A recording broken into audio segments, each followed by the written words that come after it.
Peer দাবি করেছি। পিয়ারের দুটো অংশ, একটা হচ্ছে উচ্চকক্ষে পিয়ার আর একটা হচ্ছে নিম্নকক্ষে পিয়ার।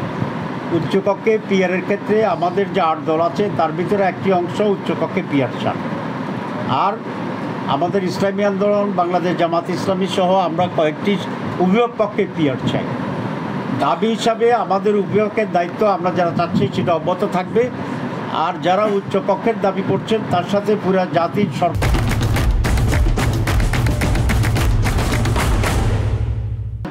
সরকারও সেটা চাচ্ছে, সেটা সেইভাবে সনদের মাধ্যমে যদি এটা গৃহীত হয়, আদেশ জারি হয়, তাহলে এটা এমনিতেই বাস্তবায়ন হয়ে যাবে।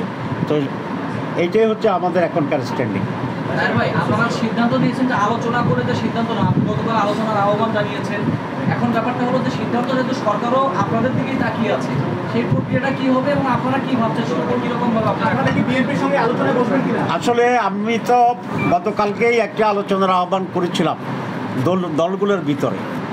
আজকে উপদেষ্টা পরিষদ সেরকম একটি আহ্বানে সকল দলের কাছে জানিয়েছে।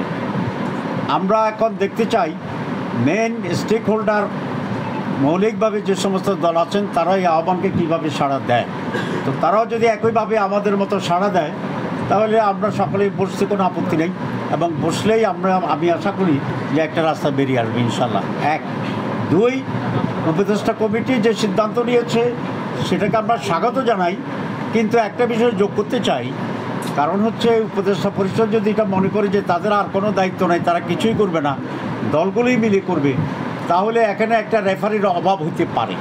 তো সেই জন্য আমি বলছি আমরাও চেষ্টা করব উপদেষ্টা পরিষদের পক্ষ থেকে, বিশেষ করে চিফ অ্যাডভাইজার এখানে একটা রেফারির ভূমিকা পালন করবেন আগের মতো, এটা আমি আশা করি। হ্যাঁ ভাই, একটা বিষয় হচ্ছে যে এই দলগুলি তো হচ্ছে ফেসিবাদ বিরোধী না, এখানে তো আমরা সব একমত হয়েছি। একটি দল হঠাৎ করে তারা যে ঐক্যমতে আমরা পৌঁছেছিলাম সেখান থেকে সরে আসছে, এবং তাদের দলের ভিতরেও ভিন্ন ভিন্ন বক্তব্য আছে। কোনটা ওনাদের দলীয় বক্তব্য এটা কিন্তু আমরা কনফিউজ, কারণ ওনাদের কেউ বলছে যে সনদ আমাদের সংস্কার আমাদের দরকারই নেই, কেউ আবার বলেছেন যে আমরা তো সনদ চাই কিন্তু আমাদের নোট অফ ডিসেন্ট থাকতে হবে, কেউ আবার বলেছেন যে ঠিক আছে এগুলোর আইনি ভিত্তি দেওয়ার জন্য পরে আমরা একসাথে গণভোট করে আমরা চেষ্টা করব।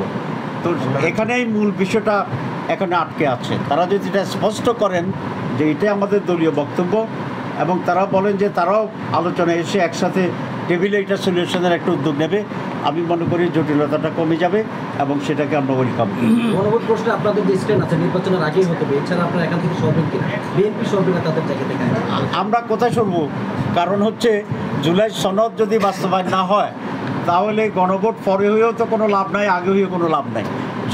সনদটাই হচ্ছে আমাদের মূল। তো সনদের জন্যে গণভোট অপরিহার্য, এবং এটা আলাদা হইলেই জনমতকে এখানে যাচাই করা যাবে। যদি একসাথে করার যে ষড়যন্ত্রটা বা একটা কূটকৌশল, সেটা হলে আপনারা দেখবেন যে ওই দিন হানা ভোটের ব্যাপারে কারো মনোযোগ থাকবে না, কারোর মনোযোগ থাকবে ধানের শীষ, কারো মনোযোগ থাকবে হাত পাকা, কারো মনোযোগ থাকবে তার নিজস্ব দল, কারণ সেদিন একটা ভোটও তার জন্য গুরুত্বপূর্ণ। তো দেখা যাবে আমরা মার্কা নিয়ে আসি, আমাদের দল নিয়ে আসি, গণভোট সেখানে কোনো গুরুত্ব পাবে না। তখন তারা বলবে যে মানুষ তো এটা চায় নাই, সুতরাং গণভোটার হইতে পারবে না। এরকম একটা কূটকৌশল আমরা আশঙ্কা করি।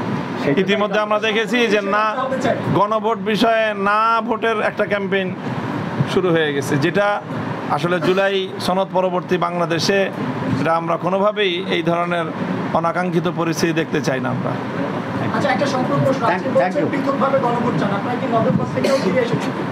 না, আমরা কখনো নভেম্বরের কথা বলি নাই, একেবারে চুচুস আমরা স্বাভাবিকভাবে বলি যে নভেম্বরের মধ্যেই হওয়াটা যুক্তিসম্মত এবং এটা সুইটেবল সময়। যদি প্রয়োজনের ক্ষেত্রে আয়োজনের সুবিধার্থে নির্বাচন কমিশন, অন্তর্বর্তীকালীন সরকার এদিক সেদিক করে, আমাদের এখানে ফোকাস নভেম্বর না, আমাদের এখানে ফোকাস হলো জাতীয় নির্বাচনের আগে পৃথকভাবে গণভোট হতে হবে। তো থ্যাংক ইউ ভেরি মাচ।